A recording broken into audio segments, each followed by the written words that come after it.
Cantares, capítulo 2, versículo 13. Vamos a seguir con el estudio de los cantares. Amén. Y vamos a leerlo a la gloria del Padre, del Hijo y del Espíritu Santo. Nos ponemos en pie por reverencia a la palabra. Gloria a Dios. La higuera ha echado sus primeros higos. Las vides y los brotes han exhalado su fragancia. Levántate, hermosa mía, íntima mía, y ven. Gloria a Dios, Señor, te damos gracias por tu palabra. Bendice, Dios mío, este estudio que estamos dando todos los jueves, Señor. Dame sabiduría y entendimiento de lo alto para poder expresar tu palabra. Y que sea el verbo del Espíritu Santo hablando a nuestras vidas en estos últimos tiempos, Señor. Para que tu pueblo reaccione y se levante, Dios, ya que los tiempos se están cumpliendo. Tú vienes en breve, Dios. Gracias, Padre, gracias, Hijo, y gracias, Espíritu Santo de Dios. Amén. Pueden sentarse los hermanos. Gloria a Dios. Vamos a seguir con el libro de Cantares, donde el amado invita a la sulamita a levantarse, que simboliza Cristo, invita a la iglesia a que se levante. Amén. Porque ¿qué empezó? Empezó la primavera. Ya ha pasado el invierno y hay que levantarse. Y cuando la primavera viene, ¿qué viene? Con ella viene la vegetación. Con ella viene la frutificación, con ella viene el crecimiento de las hojas, de los árboles, con ella viene el aroma, con ella viene un color diferente. Amén. Alabado sea Dios. Y el canto de la tórtola, como estuvimos hablando. Amén. Así que hoy vamos a estar estudiando un punto, ya que estuvimos hablando del versículo 12 y este versículo se compagina con el versículo 13. Vamos a hablar sobre la higuera, pero vamos a ir paso a paso. Amén. Gloria a Dios. En este versículo veremos la continuación del versículo 12. Todas estas señales de las flores, de la tórtola y de la higuera apunta a la llegada de la primavera. De igual manera, si nos vamos al terreno espiritual, podemos ver claramente que la palabra se está cumpliendo y que el invierno ha llegado con violencia. ¿Es así o no es así? ¿Ha golpeado fuerte este virus y sigue golpeando? Por supuesto. El invierno ha llegado con violencia. Pero ahí donde están las montañas, ahí como yo dije el versículo, ahí están los que son como el monte de Sión. Puedan venir rayos y truenos, pero el monte sigue ahí. Pueda venir la tormenta más grande y digan, algo permanece.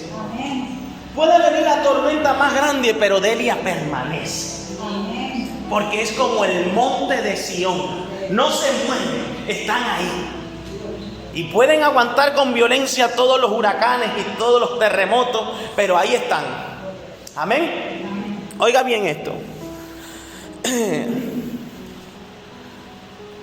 Tanto para el mundo y como para la iglesia, pero también sabemos que la primavera se acerca.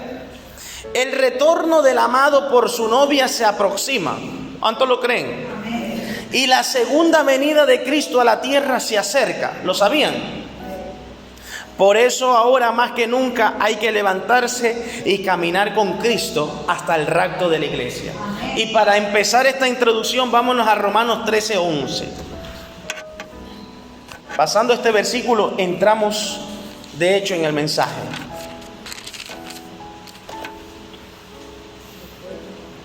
Romanos 13:11, Gabriel, por favor.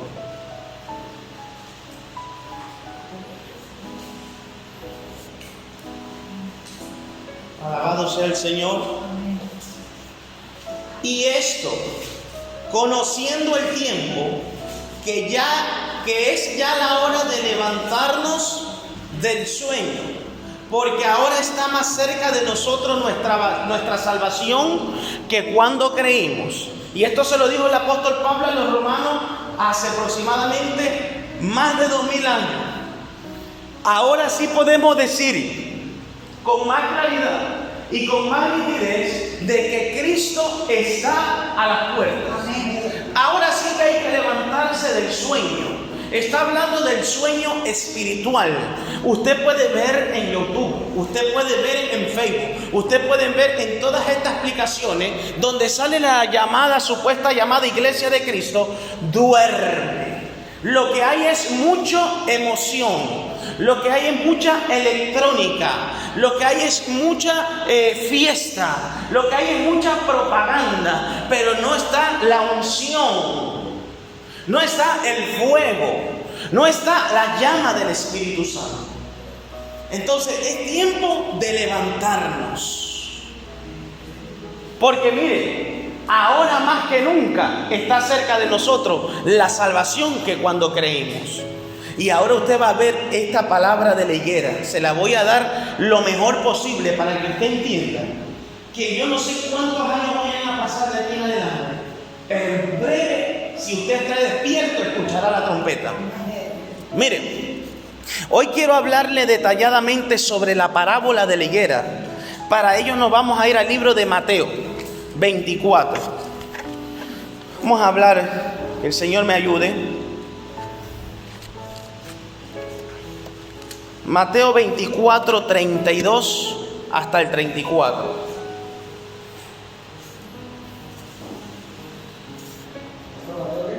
Mateo 24, versículo 32 al 34.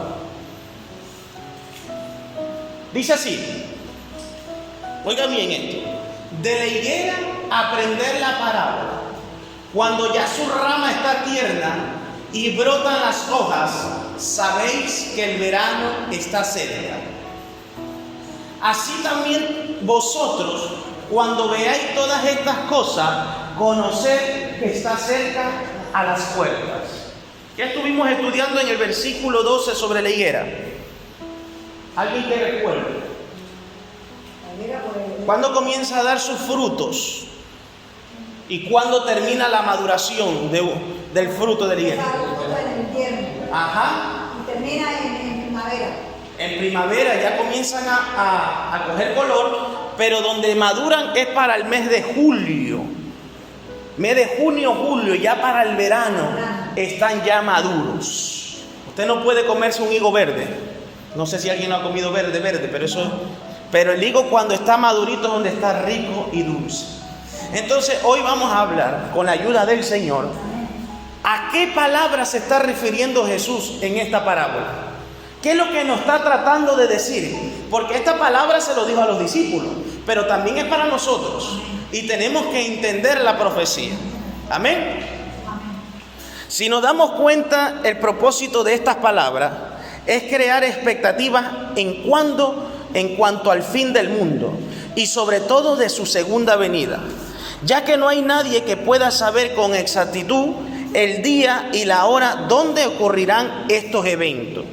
Pero hay ciertas señales que los fieles deberían observar con la expectativa que su regreso está pronto a ocurrir. Ahora bien, esto lo hace a través de usar una figura literaria que la versión Reina Valera traduce como parábola, la parábola de la higuera. La higuera es una planta muy popular en Israel.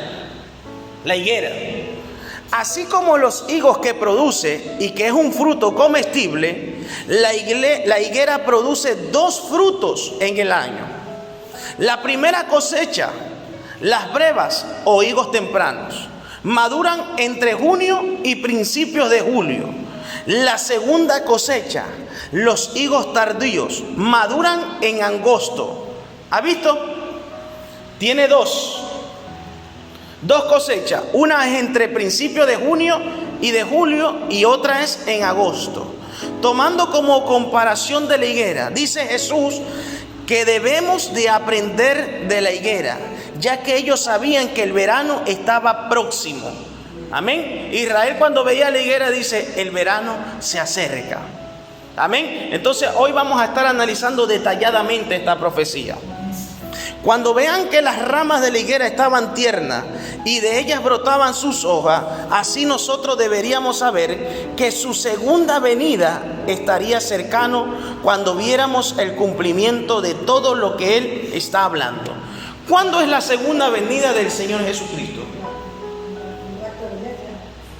¿Quién sabe qué es la segunda venida? Cuando Él venga ya. Cuando dice El monte. Cuando venga, cuando culmine, ahí culminará la gran tribulación. Se le llama segunda venida porque pisa tierra. En esto que va a suceder, no pisa tierra. Es el rapto de la iglesia. Dice que estará en las nubes. La primera venida fue cuando murió en la cruz del Calvario y resucitó. Dice, pero yo vendré. Entonces hoy vamos a estar hablando un poquito del rapto y también de la segunda venida. Porque ya está todo. Mire, está a nada de que Cristo venga. Por tanto, el propósito de esta parábola de la higuera era hacer entender a sus discípulos que la observancia de las señales que Él ha venido hablando darían un anuncio que su segunda venida estaba pronto a ocurrir y por ello debían estar alerta y a la expectativa de que esto podría ocurrir tarde o temprano. ¿Hemos visto las señales que dice la Biblia? ¿Qué dicen las Biblias que vendían? ¿Qué señales vendían antes? Viene hambre, viene catástrofe, viene terremoto, viene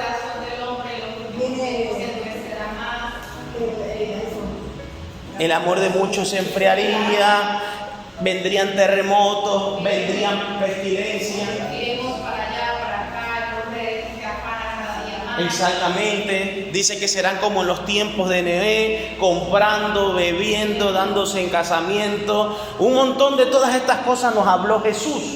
Y ya podemos ver, dígame si en el mundo no está eso. Y hay una corrupción y una inmoralidad terrible en el mundo. El pecado aumentaría, la ciencia aumentaría. Él dice que el evangelio se predicaría. El evangelio, yo no sé si faltará alguna parte de predicar, pero con toda la tecnología seguro que ya ha llegado a todos lados. Amén. Los días serían acortados. Bueno, muchas señales el Señor nos dio y tenemos que estar atentos. Amén. Yo sé que ustedes están viendo la noticia y están atentos a lo que se está viniendo. Amén. Sigamos con el estudio. En otras palabras, la parábola de la higuera tiene como propósito despertar en los discípulos. Usted es un discípulo de Cristo. En los discípulos de Jesús una actitud de alerta, pensando que tarde o temprano su segunda venida los podría sorprender. Y por tanto deberían vivir estando siempre preparados para ellos. No, yo me voy a preparar hoy porque hoy viene un terremoto. Me voy a preparar hoy porque hoy vino una tormenta terrible. Hoy me voy a preparar porque sucedió algo en mi familia. Siempre preparados. La diferencia de estar siempre preparado a que solo me preparo de vez en cuando, hay un mundo, ¿verdad? Hay mucha altura. Deberemos estar preparados siempre. ¿Amén? No, bueno, hoy me toca viajar, voy a preparar la maleta. Cuando nosotros nos preparamos para viajar, ¿qué hacemos? Lo preparamos todo, ¿no? Y estamos como afanados que llegue el viaje. Nos vamos para Venezuela, nos vamos para Colombia. Amén. Que el cristiano esté así siempre con el Señor. Viene mi amado. Hermano Jairo, nos vamos para Colombia. Y ahora usted le digo, hermano Jairo, nos vamos para el reino de los cielos. Hermana Elvira, nos vamos para el reino de los cielos. Hermana Delia, nos vamos para el reino de los cielos. Hermana Merly, nos vamos para el reino de los cielos. Prepare el pasaporte. Pastor, todavía no tengo el pasaporte. Vaya y saque el pasaporte. Pastor, pero no está sellado. Deje que lo selle el Cristo de la gloria. Pastor, y el visado, aquí no necesita visado. Necesitamos la sangre redentora. Amén. ¿Estamos preparados o no? Amén. Gloria a Dios. Así que, ¿cómo debemos interpretar esta parábola? Puse en signo de interrogación. Dice, de cierto os digo que no pasará esta generación hasta que todo esto acontezca. Amén. Mateos, lo hemos visto en el versículo 34, dice, en verdad les digo que esta raza no pasará hasta que todo esto acontezca. Aquí tenemos un versículo que forma parte de este tema de la parábola. de la higuera que ha provocado un gran enfoque de estudio por interpretarlo. ¿Alguna vez has puesto a estudiar esta parábola? Cuando dice, de cierto os digo que no pasará esta generación hasta que todo esto acontezca. ¿Alguna vez has puesto a estudiar? ¿Has escuchado? ¿Sabe a lo que se está refiriendo ahí? Mire, aquí tenemos un versículo que forma parte de este tema de la parábola de la higuera, que ha provocado un gran enfoque de estudio por interpretarlo y entenderlo en varias posiciones, que hasta hoy se sigue discutiendo. De cierto os digo que no pasará esta generación hasta que todo esto acontezca. Ante esta afirmación de Jesús, se ha planteado varias preguntas que se enlazan con el versículo anterior. Y oiga bien esto, ¿es la parábola de la higuera una señal más que anuncia el fin del mundo y la segunda venida del Señor? ¿Lo es o no lo es? Si esto es así, ¿quién es la higuera? ¿Seguro? Seguro, tienen que estar claros. Israel. Y si es así, y no pasará esta generación sin que todo esto acontezca, aquí le va la pregunta clave. ¿A cuál generación se refiere? ¿A la generación de su tiempo o a la generación del futuro? El futuro, ¿Por qué? que es la que va a acontecer, que va a culminar el mundo, porque la otra ya pasó, ya aconteció. Vamos a estarlo estudiando. Y hoy usted va a aprender a qué se... Esta generación. Por eso en la que estamos. Esta. Muchos piensan que fue cuando Jesús estaba en la Ya tierra. pasó, ya es una generación. Ahora.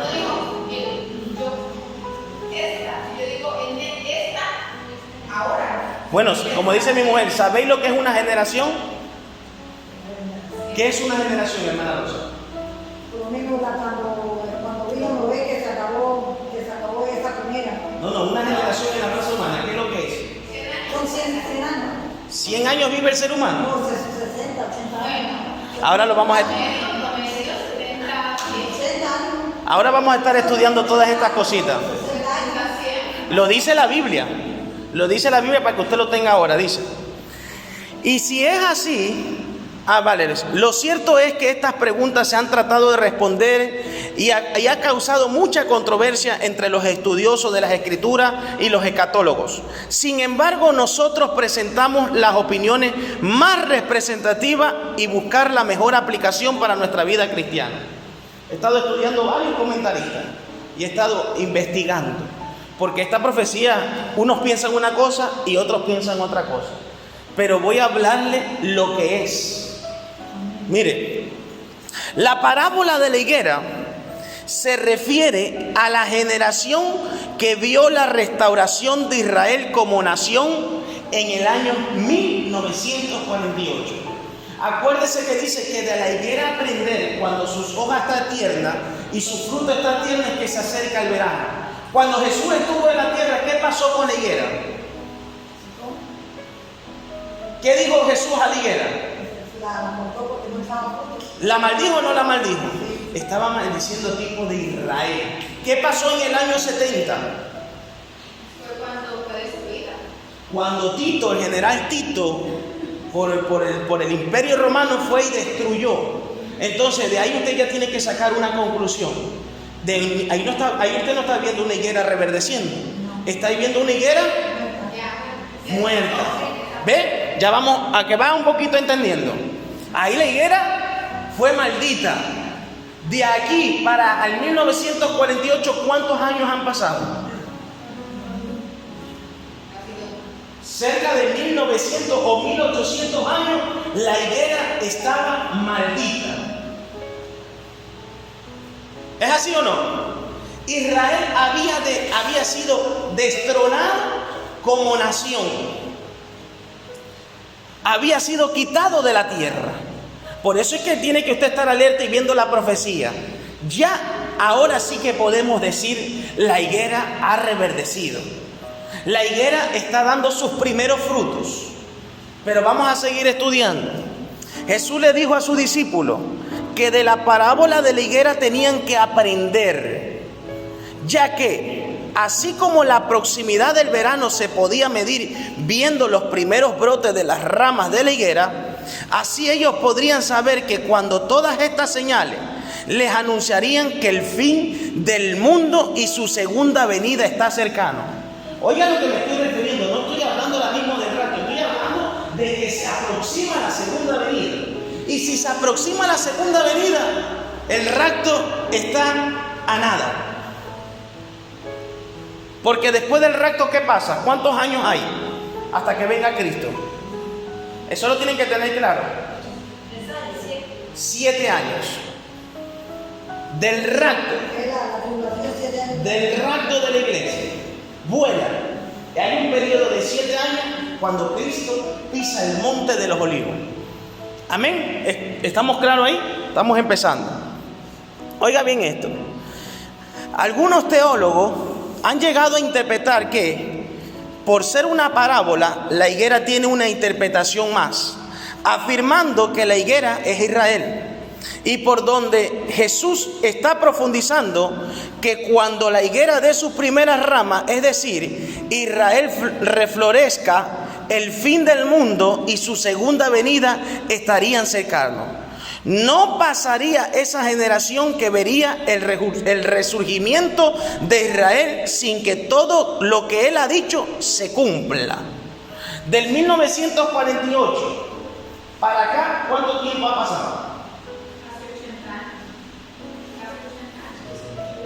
Saquen la cuenta. Del 48. Han pasado 72 años. 72 años. Y ahora los vamos a estar viendo por la Biblia que una generación es entre 70 y 80 años. Dígame si no está esto a nada. Mire. Para aquellos que defiendan esta posición, la higuera que dará su primera rama es la nación de Israel. Pero, ¿a qué se referían cuando dice que ésta reflorecerá como nación? La historia de Israel, vamos a retroceder a la historia, vamos a ver cómo empezó a desaparecer. La historia de Israel como nación soberana ha tenido muchos problemas. Todos sabemos que la nación, como si se separó en 2 reinos. ¿Lo sabían? ¿Cuándo se separó en 2 reinos, hermana Rosa? Lo he dado aquí. ¿Cuándo se separó el reino? Cuando llevaron a Babilonia. No. Estoy volviendo a la historia, al Antiguo Testamento. Cuando lo sacaron de Egipto. Del otro. Después de la muerte de Salomón. Esas cosas deberían de grabarlo y tenerlo claro. Después de la muerte de Salomón se dividió en 2 reinos. Uno fue Jeroboam, que fue de la tribu de Israel, rey de Israel, y otro fue Roboam, hijo de Salomón, de la tribu de Judá. Amén. Estamos hablando un poquito de la historia. Oiga bien esto. Se separó en 2 reinos después de la muerte de Salomón, como consecuencia de sus pecados. Yo no lo voy a traer ahora mismo, pero si usted se va a Primera de Reyes, anótelo ahí, Primera de Reyes 12, versículo 1 y 20, usted verá cómo se dividió el reino de Israel. Y se le llamó el reino del norte y el reino del sur. Amén. El reino del norte estaba conformada por 10 tribus y el reino del sur estaba conformada por la tribu de Judá y Benjamín. O sea, por 2 tribus. Amén. Tenemos que tener claros esos detalles. El reino del norte y el reino del sur. El reino del norte y el reino del sur. El reino del norte llamado Israel. ¿Cuál era la capital de Israel, del reino del norte? Samaria. Tuvo varios reyes de diferentes dinastías, comenzando desde Jeroboam, y todos hicieron lo malo ante el Señor.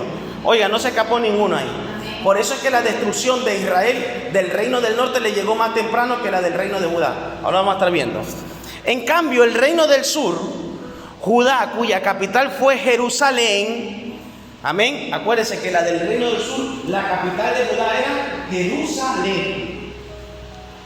Mantuvo en el reino el linaje de David, comenzando de Roboam.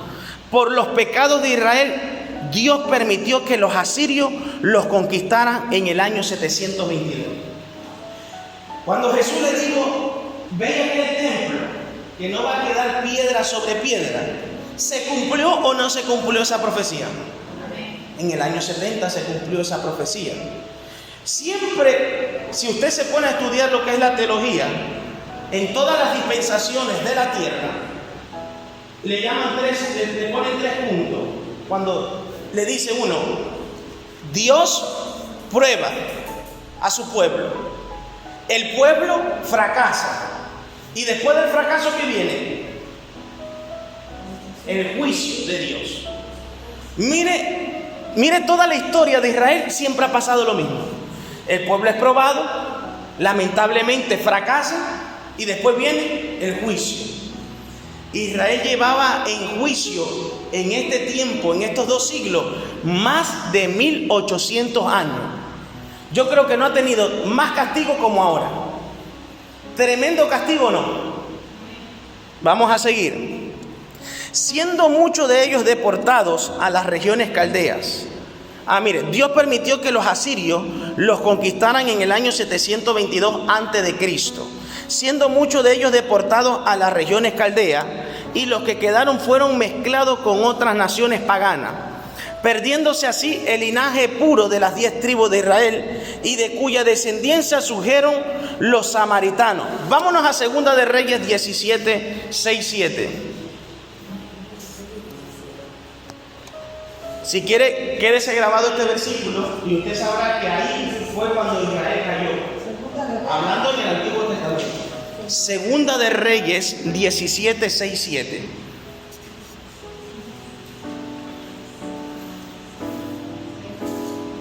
Segunda de Reyes 17, 6, 7. Porque muchas veces me preguntan, y creo que mi mujer me preguntó, ¿y en qué año fue caído el reino del norte? Ahí lo tiene usted, en el año 722 antes de Cristo. Dice así: en el año 9 de Oseas, el rey de Asiria tomó Samaria. ¿Samaria qué era? La capital de Israel. Y llevó a Israel cautivo a Asiria, y los puso en Alá y en Abor, junto al río Gozán y en las ciudades de los medos. Porque los hijos de Israel, ¿qué dice ahí? Pecaron contra Jehová su Dios, que los sacó de la tierra de Egipto, debajo de la mano de Faraón, rey de Egipto, y temieron a dioses ajenos. Ese versículo usted ya sabe que ahí fue donde ya Israel cayó por la mano de los asirios. ¿Quién eran los asirios? Era un imperio tremendo, donde la capital era Nínive. Y ellas eran terribles. Pero ¿qué le pasó al reino del norte? Cayeron destruidos por el pecado. Cosa que se aproximan a los juicios de Dios, tanto como para Israel y para los que se queden. Porque la gran tribulación no es nada más y nada menos que un castigo para su propio pueblo y para todos los que han blasfemiado y han pecado contra Dios. Por eso es que usted y yo tenemos que estar muy preparados, porque en cualquier momento, hermano, usted está conmigo arriba en el reino de los cielos. Oiga bien esto.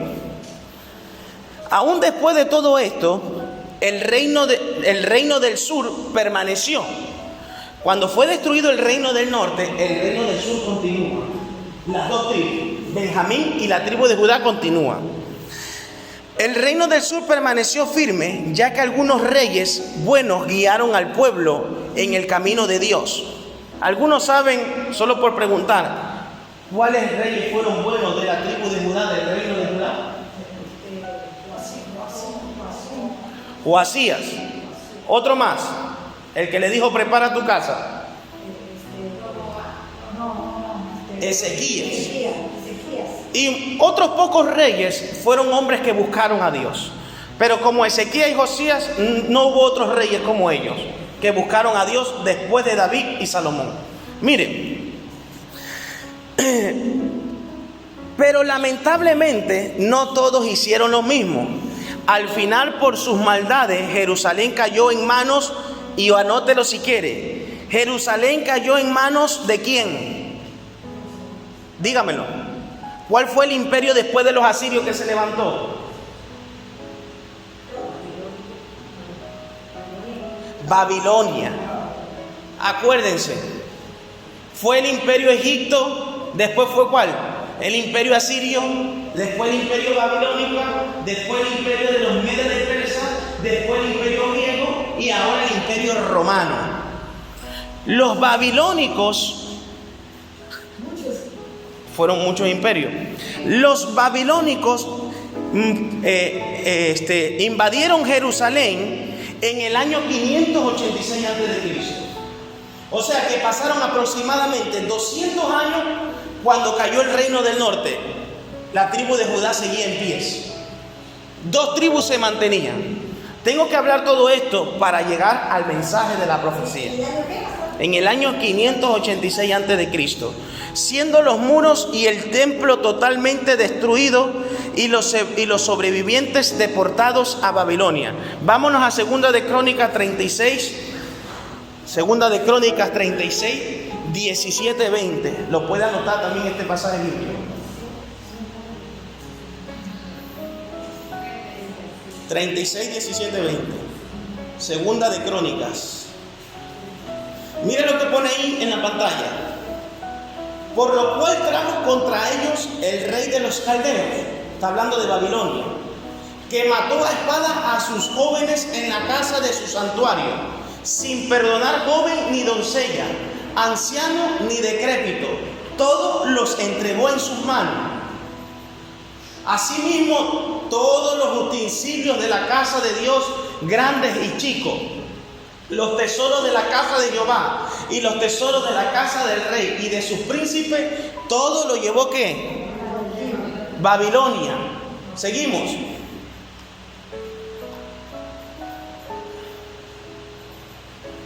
Y quemaron la casa de Dios.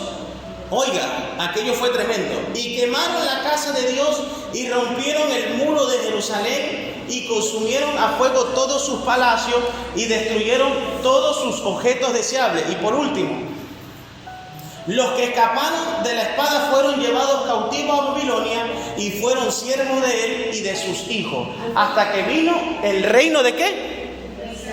Dios. Pastor, ahí fue donde llevaron a Daniel. Ahí fue donde llevaron a Daniel. ¿Y quién más? A los 3. ¿Y quién más? A los 3 chicos. Hay un profeta que lo llevaron. Jeremías, Daniel. Ezequiel. Ezequiel fue deportado. Todas estas cositas es bueno que usted las vaya desarrollando y las vaya aprendiendo para que usted esté más informado en la palabra. Entonces usted ya sabe que hubo varios imperios, pero como el imperio de Roma no ha habido otro. Es el imperio que ha permanecido durante muchos años. Y aunque ahora hay muchos presidentes y hay muchos gobernadores y muchos reyes, yo le digo a usted que espiritualmente sigue gobernando el imperio romano. Sigue metiéndose y sigue enseñando esas doctrinas y esas herejías. Amén. ¿A través de qué? De la gran ramera. Aunque esto es duro decirlo, pero la Biblia lo dice en Apocalipsis. Oiga bien esto. Vale. Así cayó Israel y Jerusalén por causa de sus pecados. Pasados los 70 años después de su cautiverio y bajo un nuevo imperio, el Medo de Persa, los judíos regresaron a su nación y comenzaron la reconstrucción. Para preguntar otra vez, aunque no viene el tema, ¿cuándo regresaron? ¿Quiénes fueron los que Dios mandó para restaurar otra vez Israel? Hay 3 hombres. Si quiere, para que ustedes lo anoten. El primero fue Zorobabel. El Zorobabel, el que puso los cimientos del templo. El segundo fue Esdras, que terminó la construcción del templo. Y el tercero fue Nehemías, que reconstruyó las murallas de toda Jerusalén. Amén. Ya usted ya sabe otro dato más. Y comenzaron la reconstrucción de los muros y del templo. Y así ocurrió. De tal forma que en medio de luchas y guerras, los judíos volvieron a establecerse como nación. O sea, desde el año 500, ya para el año 4, del 522, réstele 70, ¿cuánto queda, amados hermanos? Para ir sumando. Del 522 réstele, serían 450 por ahí más o menos. Ahora bien, del 450 antes de Cristo hasta el año 70 después de Cristo, ¿cuánto hay? 520 años. Solamente duró, después otra vez de haber reconstruido, duró 520 años Israel. Acuérdense que en el año 70 otra vez fue destruido. Vio que Israel siempre ha sido probado, ha fracasado y el juicio. Pero se acerca la segunda venida de Cristo y con ella se acerca una promesa triunfal para el pueblo de Israel. Por eso es que el pueblo de Israel sigue siendo pueblo de Dios.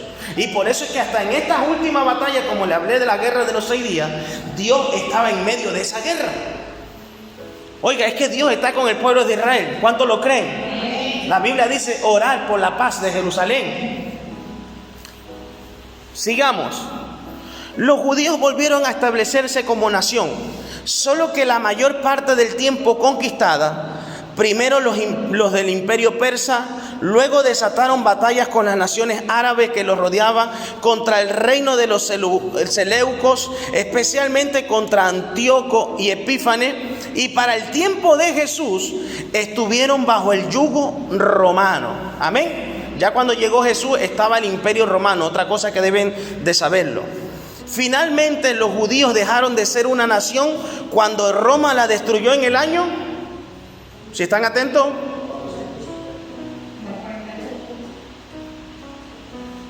Los judíos dejaron de ser una nación cuando Roma la destruyó en el año 70. Acuérdense que el imperio de Roma fue cuando estaba Jesús. Entonces, en el año 70 después de Cristo, Israel dejó de ser nación. Los judíos sobrevivientes fueron obligados a ser esparcidos nuevamente entre todas las naciones. Usted sabe que hay judíos por todos lados. Y ustedes saben que hay gente latina, y hay gente del norte de América, y hay gente del centro de América y de toda Europa que tienen raza judía. Están disparcidos por todos lados. Unos llegaron a España, otros llegaron a otras colonias. Mire, en Estados Unidos hay muchos judíos y muchos de ellos son famosos y comenzaron a mezclarse. ¿Por qué? Porque ya no eran nación. Entonces el pueblo de Israel ahora mismo está dispersido. Amén. Pero se van a reunir porque el Señor hay una promesa que ahora lo vamos a ver por la palabra. Por eso he tenido que retroceder un poco el tiempo para que usted vaya entendiendo. Dice, los judíos sobrevivientes fueron obligados a ser esparcidos nuevamente entre todas las naciones. Y aquella nación perdió su autonomía y según algunos estudiosos dejó de llamarse la tierra de Israel por ser conocida como Palestina, ya que los romanos quedaron cansados de la insistente actitud de los judíos de rebelarse en contra de su dominio y luchar por su independencia. Sin embargo, Dios, oiga, cuando Dios dice una palabra, que esto es lo que más me llena de gozo. Han pasado muchos años desde que Ezequiel profetizó esto. Y Ezequiel estaba entre los deportados, entre los que estaban en Babilonia. Y acuérdese que fue en el año 522 cuando Judá fue deportada a Babilonia. Entre ellos iba Ezequiel. Ahora vamos a hacer una suma para que ustedes vean que aquí Cristo está a la puerta. Sin embargo, Dios había prometido que los reuniría de todos los confines de la tierra nuevamente en la tierra que había jurado a Abraham que le daría a su descendiente. Ezequiel 37:12. Mire qué promesa. 37:12. Si quiere también Subrayo ahí. Acuérdense que Ezequiel fue el profeta que habló de los huesos secos. ¿Quién eran los huesos secos? Cuando habla de los huesos secos, ¿a quién se está refiriendo? A Israel. Por eso es que usted tiene que entender la frase. Dice, ¿resucitarán estos huesos secos, varón? ¿Cuándo ha resucitado en estos huesos secos? ¿Cuándo han resucitado estos huesos secos? Ahora que se está levantando otra vez Israel. Pero mire esta promesa. 37:12.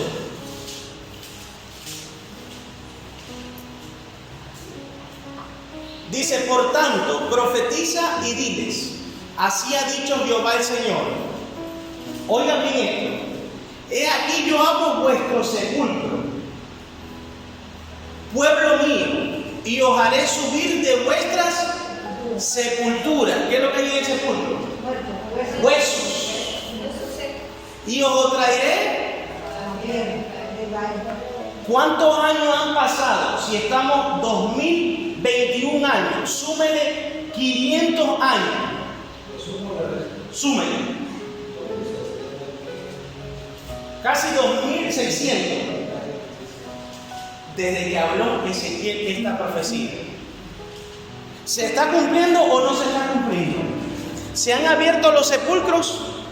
Se han abierto los sepulcros, porque la profecía ha comenzado a ejecutarse, ha comenzado a activarse, y ahora ya está cerquita. El Mesías, ellos están esperando el Mesías, ¿lo saben?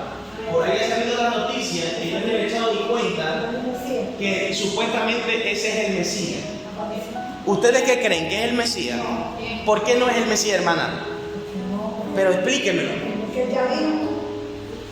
¿Por qué no es el Mesías? Explíquemelo con la palabra. ¿Por qué? Porque en la palabra dice que a ellos vino y a ellos lo negaron. porque van a venir muchos, en estos tiempos van a venir muchos Cristos. falsos. Mucho Mesías falso. Pero hay una clave que usted tiene que estar seguro, porque muchos se pueden amedrentar, es el Mesías. Y cuando usted vean que ellos aceptan al Mesías, no es el Mesías. ¿Quién es? ¿Por qué el anticristo todavía no puede manifestarse? Eso, porque está la iglesia de Cristo. Y mientras no haya surgido el rapto, da igual que le digan Mesías, da igual que usted crea que es el anticristo, yo no le he hecho cuenta porque no lo es. Pero sí, ciertamente son avisos. El pueblo de Israel se ha juntado ahora más que nunca a clamar por la llegada del Mesías. Y mire, hacen una convocatoria para llorar y llorar por el Mesías. ¿Usted cree que esas convocatorias no le llegan a Dios? Pero ¿qué pasa? Van a tener que pasar por esa gran tribulación. Pero Dios se ha acordado de ellos. Cuando el pueblo clamaba en Egipto más de 400 años, ¿se acordó o no se acordó? En el año 430 lo sacó de Egipto con mano poderosa. Pero este tiempo ha sido los años más castigados de Israel. Y esos 7 años van a ser terribles. ¿Cuántos se quieren quedar en la gran tribulación? Nadie, ¿no? Amén. Oiga bien esto. Y tanto fue así, apunta esta fechita, que el 14 de mayo del año 1948 se estableció el Estado de Israel después de 1700 años de exilio, cumpliéndose así la profecía de Ezequiel. ¿El año que 14? El 14 de mayo de 1948 se estableció el Estado de Israel.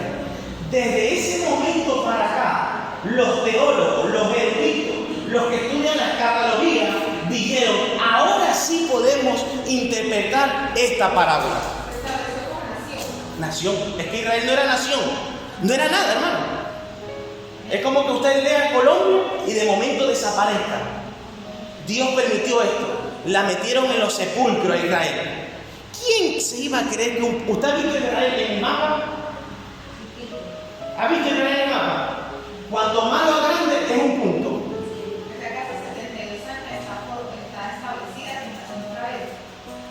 como nación, como país, cosa que no lo era. Habían judíos, pero no estaba su país. Qué triste es que usted siendo colombiano y esté por aquí en España y de momento se entera que Colombia ya no es nación. ¿Qué harían los colombianos? Seguiría siendo colombiano, tendría sus raíces, su sangre, pero estaría dispersado por todo el mundo. Así está Israel hoy en día. Pero ya Dios está comenzando a cumplir su palabra. Y oiga, y se han escuchado noticias donde aviones llegan cargados de judíos volviendo a su tierra natal. ¿Qué está pasando? La profecía se está cumpliendo. Todo está poniéndose en orden, oiga. De aquí que los que defienden esta posición afirman que la higuera, que es Israel, comenzó a reflorecer como nación en el año de 1948. Y a partir de aquí se comienza, cuando dice el versículo que no pasará esta generación hasta que todo esto acontezca. Jesús, cuando habló esa parábola, no estaba hablando de la generación cuando él estaba, porque usted sabe que cuando él murió pasaron 70 años, pero ¿qué pasó con Israel? ¿Reverdeció o murió? Fue destruida. ¿Cuándo ha reverdecido Israel? Ahora. Entonces, desde que se establece como nación, ahora usted comienza a contar. Floreció en el año 1948.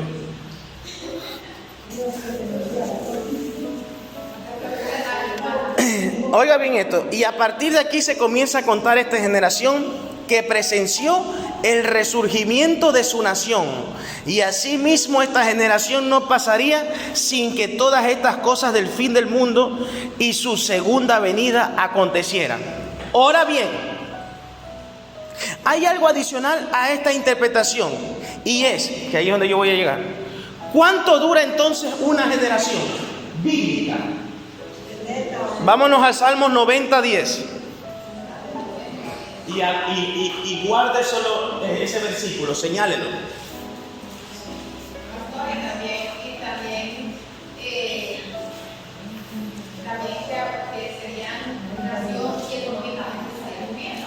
Claro, usted, mire, el pueblo judío es la primera nación que puede sacar agua del desierto. Yo no sé cómo lo hacen, pero sacan agua del desierto, reverdecen el desierto. Hay lugares tan secos que ahora están llenos de flores.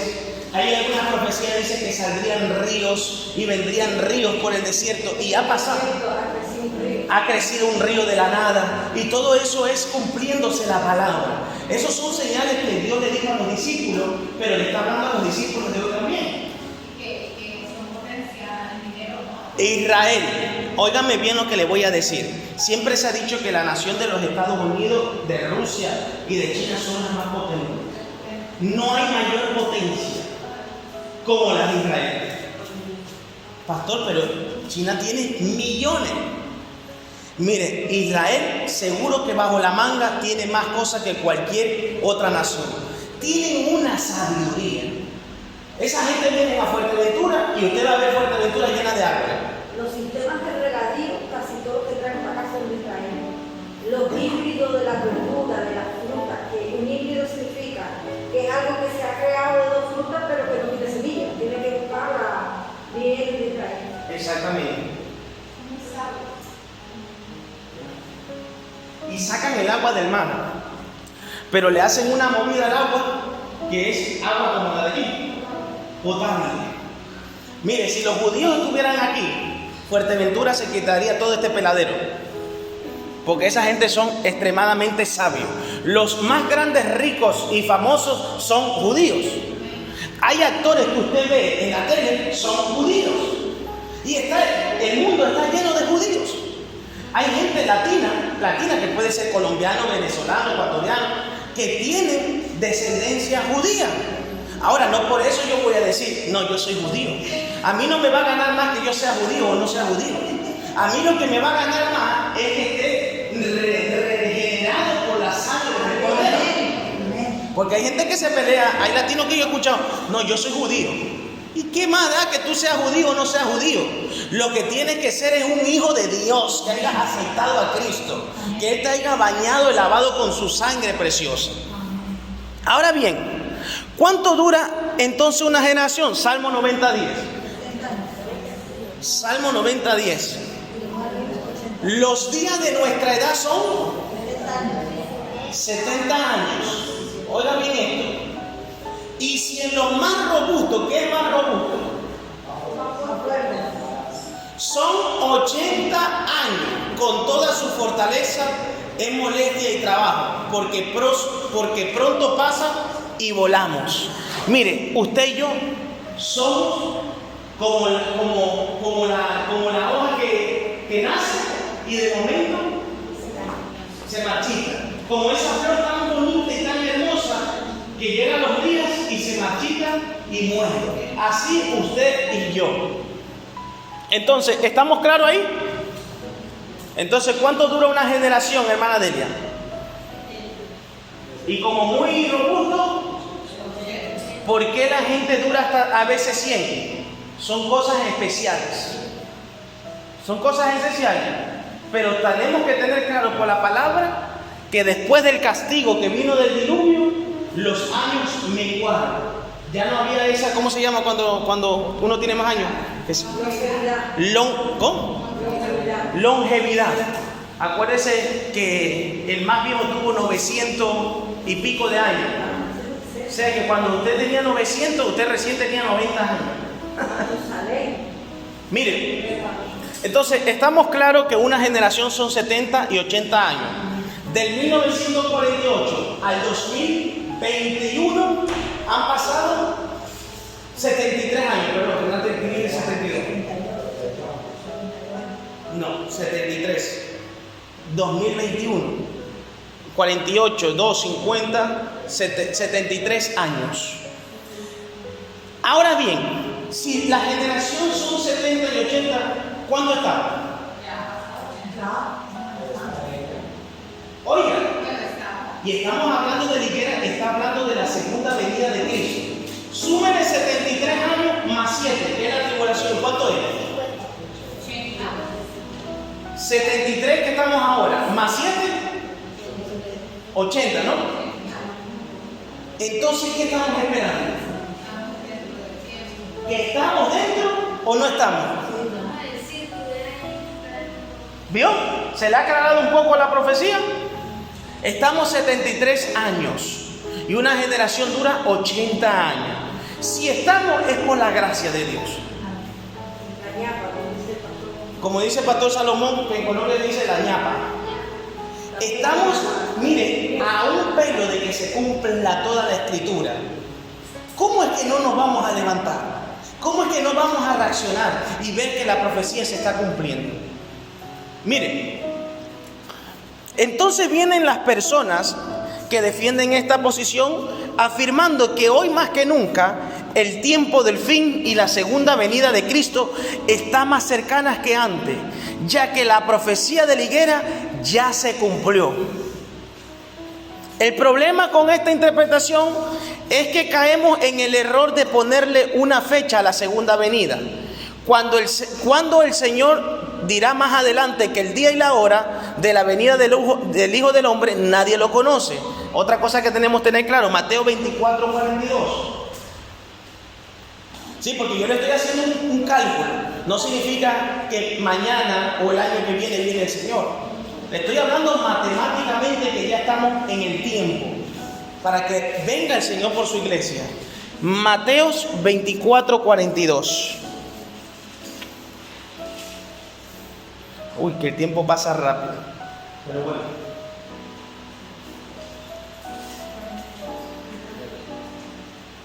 ¿Lo tienen ahí? Dice, velad pues. Hermano mayor, ¿qué es velar?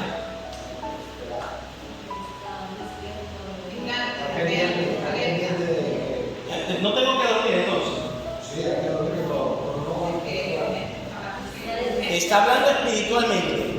Velad pues, porque no sabéis a qué hora de venir vuestro Señor. ¿Quién es el que tiene esa información? Dios. El Padre. Sabe el día y la hora cuando le diga al hijo, ve a recoger a la amada, a la novia. ¿Cómo estará la amada? Espero que esté resplandeciente y brillante. Dígame si no estamos ya en el círculo de la profecía. Está todo a punto de acontecer.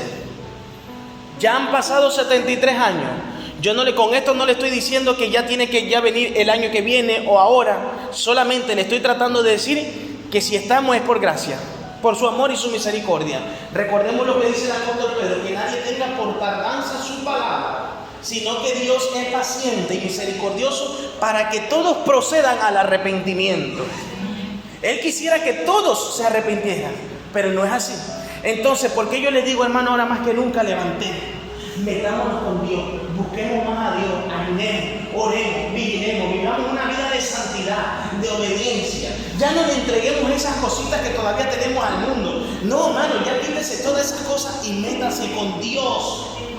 Si usted todavía quiere ver a su hogar, su familia restaurado, sus hijos, hermano, usted ahora tiene que decir, hermana Rosa, Rubén, se me puede perder Rubén. Llorar por Rubén con agonía, Ender, se me puede perder, porque ya se está cumpliendo, está ahí. ¿O no es así? Oiga bien esto. Si una generación dura entre 70 y 80 años, Israel surgió nuevamente como nación en el 1948. Entonces alguien podría pensar que el inicio de la gran tribulación tendría que darse entre los años de 1948 y 2028. No le estoy poniendo fecha, simplemente es un cálculo.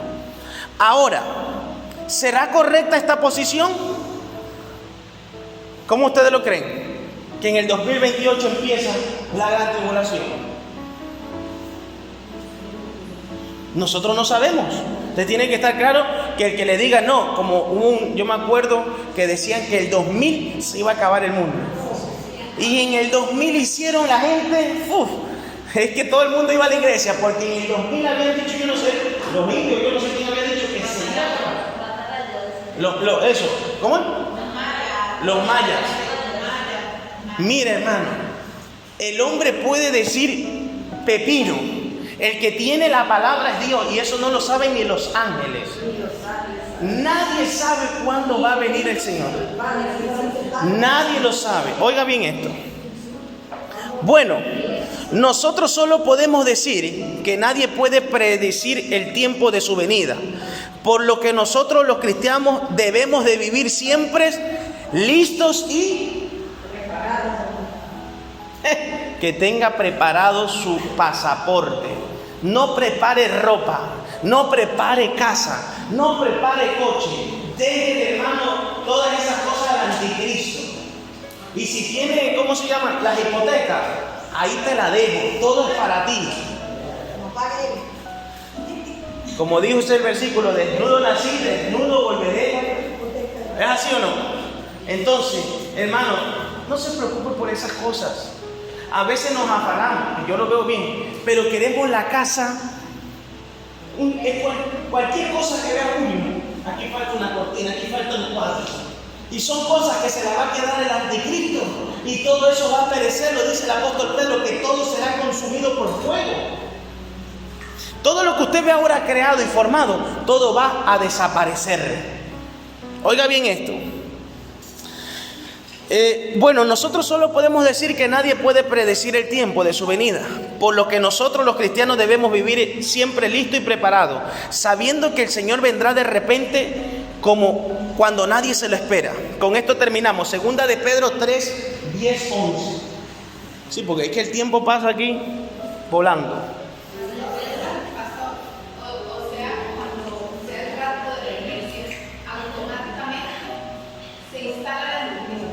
Se instala, empieza, no hay tiempo de espera. El anticristo puede estar con nosotros ya, se cree que ya está con nosotros, se cree que ya puede estar con nosotros. Tengo algunos nombres que dicen puede ser, que no los voy a dar porque no hay, pero se cree, algunos creen algunos nombres. Que esa persona puede ser, pero nosotros no vamos. A mí no me interesa, la verdad, hermano. Si les digo la verdad, hay predicadores que están interesados quién es el anticristo. Muy bien, los que estén interesados pero yo no estoy interesado en quién sea el anticristo. Yo estoy interesado en preocupado por mi salvación. Porque muchas veces estamos preocupados por lo que va a pasar y nuestra vida espiritual desordenada. Entonces, si le digo una cosa, vas a ver quién es y vas a ver lo que va a hacer. Lo vas a conocer cara a cara. Mire lo que dice ahí en 2 de Pedro 3, 10, 11. Y con esto terminamos. Pero el día del Señor vendrá como ladrón. Mire, me voy a ir a la versión de aquí porque hay una cosa que me llamó mucho la atención. 2 de Pedro 3, 10.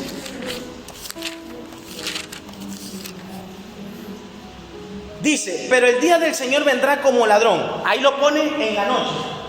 Yo les quiero hacer una pregunta, ¿vale? Que yo no quiero aquí traer problema.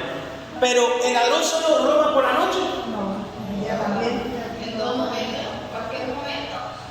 Pero en la traducción que yo tengo, que ustedes saben que es una traducción más antigua, dice, pero el día del Señor vendrá como ladrón. Y es que es verdad, en nuestros países el ladrón roba por la mañana, por la tarde o por la noche.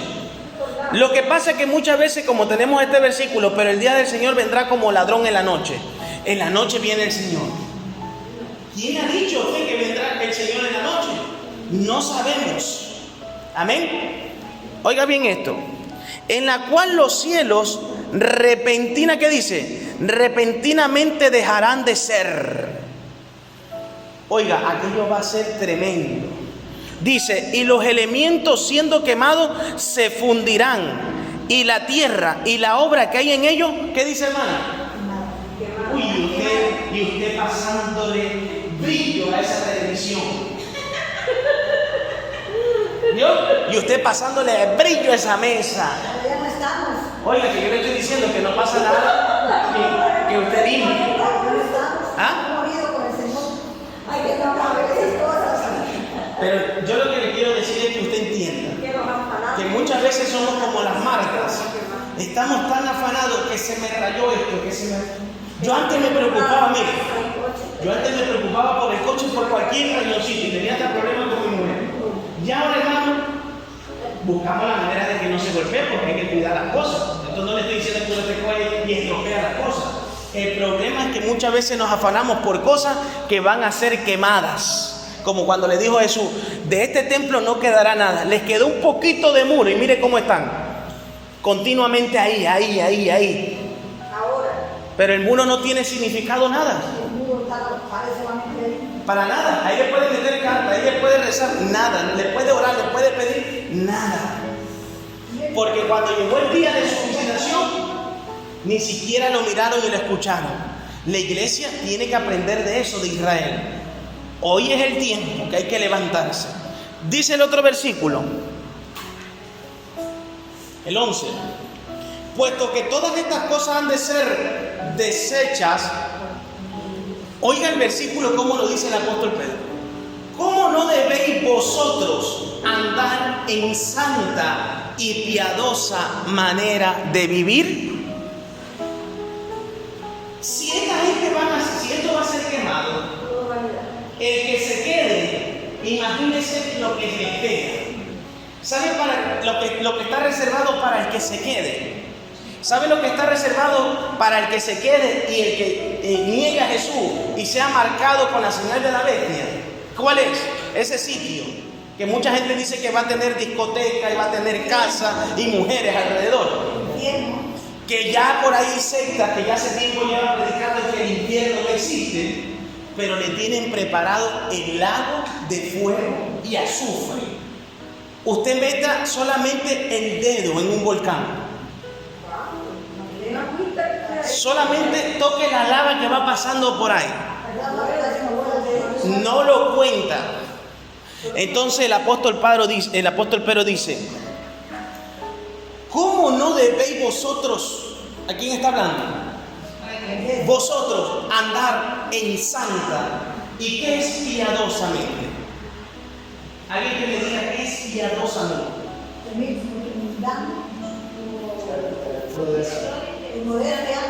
Con temor, con temblor. que cualquier paso que yo dé en el mundo, cuando usted se mueva por ahí, lo que usted haga, el pastor no lo sabe, los hermanos no lo saben, pero donde usted se meta y con quien hable, ¿quién está ahí? Dios. ¿Nos podemos reír de Dios? No. ¿Podemos pisotear su sangre? No. Sí, nos podemos reír de Dios. Sí podemos pisotear su sangre. De hecho, hay muchos cristianos que lo hacen. Pero los que viven de una manera santa y piadosamente no pueden, bajo ninguna ocasión, hacer estas cosas. Así que, hermano, quería tratar este tema porque estoy viendo que ya esto está a punto. Y como estuve viendo ahí que Israel ya estaba desbaratado porque supuestamente era el Mesías, ahora dicen que ya no es, hay un lío ahí. Pero usted y yo estamos claros que todavía ni es el Mesías ni es el anticristo. Amén. Entonces, tienen ya los cálculos, 73 años. Una generación dura hasta 80. Y todavía no ha venido Cristo. Y dice que la gran tribulación 7 años. 7 más 73, 80. Estamos pasados del tiempo. Estamos pasados del tiempo. ¿Y sabe por qué estamos pasados? Porque Dios dice, voy a esperar un poquito más a Mary. Voy a esperar un poquito más a Rosa. Voy a esperar un poquito más a Richard. Voy a esperar un poquito más a Ender. Gloria a Dios. Por eso el Señor lo está haciendo.